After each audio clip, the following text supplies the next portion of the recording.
Article 145. And there is a very unique provision in Article 145 that you don't find in legislations to do with even litigation in the courts. But because the makers of this constitution knew that these proceedings are time-bound, there is under Article 145, Subarticle 5, a very important provision. And I think that article is not there for cosmetic value.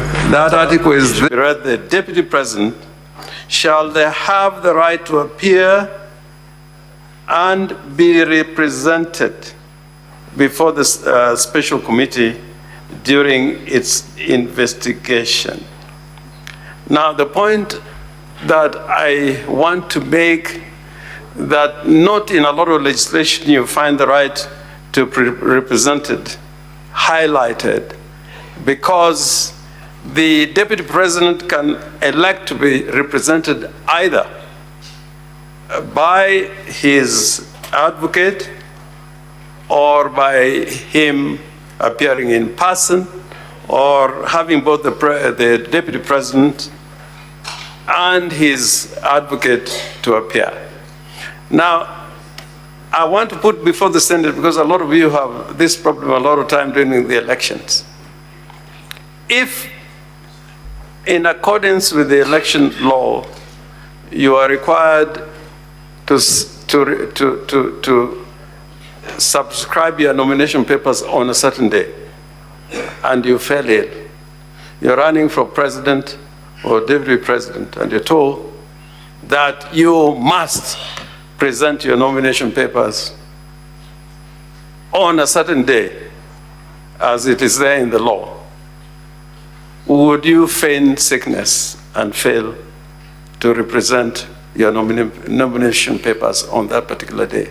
And I can tell you, if you fail to do so, the law will not give you any accommodation. You'll be out, and there are a lot of decisions on this matter.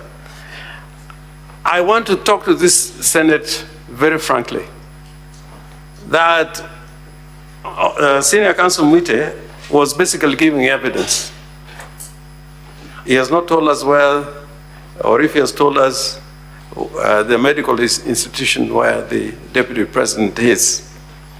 But for the Deputy President to fail to bring evidence, credible evidence before the House, that has been admitted, even that evidence that has been admitted to a medical institution, we don't have it.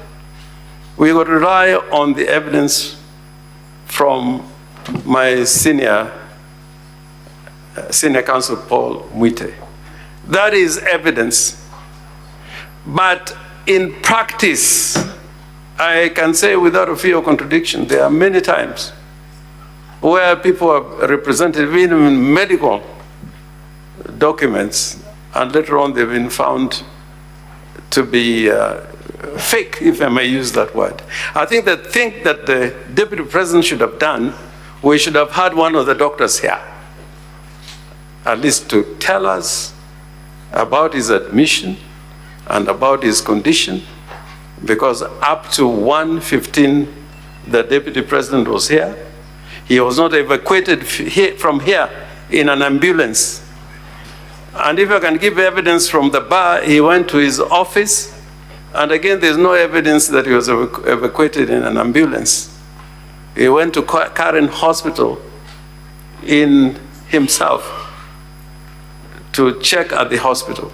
So I think our constitutional duty is to live by what the Constitution requires of us. The greatest prejudice, for me, I was looking forward to cross-examine the Deputy President.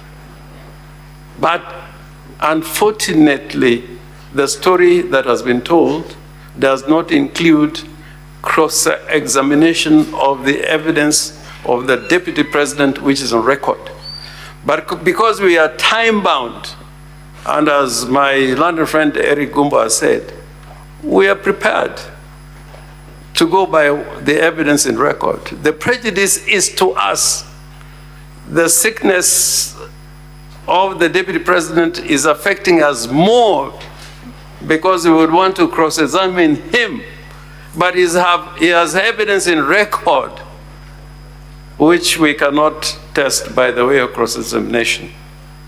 And there's no assurance that on Tuesday, the deputy president would be here. Finally, we can also say from here that there are many cases that have been filed all over, including in Malindi today.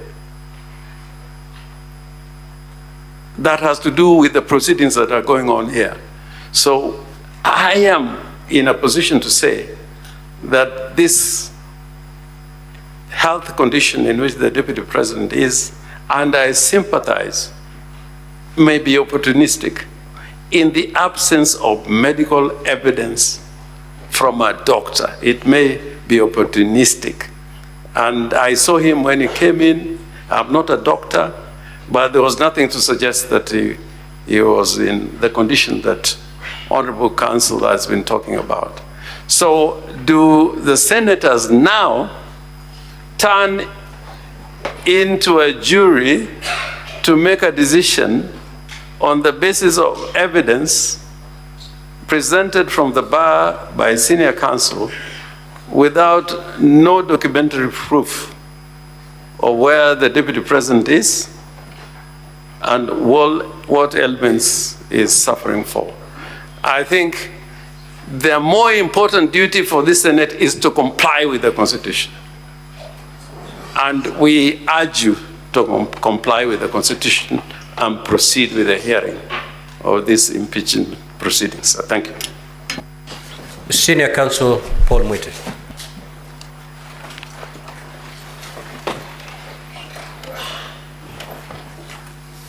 Mheshimiwa Speaker, honorable senators, we all live in Kenya,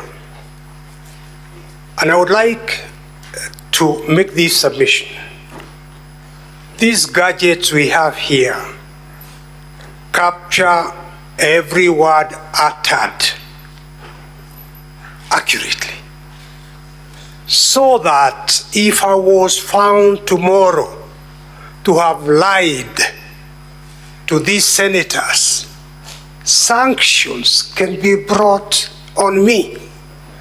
And I would have thought that that fear of telling a lie to this honorable Senate, to me, is more powerful than even bringing a medical report. We've had many medical reports generated outside hospitals. We see them in courts almost on a daily basis. Mheshimiwa Speaker, you will remember the rush that was there when I was asking to be given up to 5 p.m. And it was a rush. Was I to fail to come back to this honorable house at 5 p.m. waiting for a medical report when the doctors there are busy attending to their patient, the deputy president? Medical reports I can bring. If I've told lies, that is something that can be established. And my learned friend, Mheshimiwa Honorable Orengo, talks about giving evidence from the bar. When I was learning, they are seated down when he's giving evidence from the bar about some cases filed in Malindi that I'm not aware of. Perhaps he should have given us a copy of that. Mheshimiwa Speaker, Article 145, Sub-Article 6 is clear, and I do not want to take time of this august House, Senate. Going back to it, it applies, and I would plead with you and with honorable senators to give us until Tuesday to see whether the deputy president will be well enough. No one decides when to get sick and when not to get sick.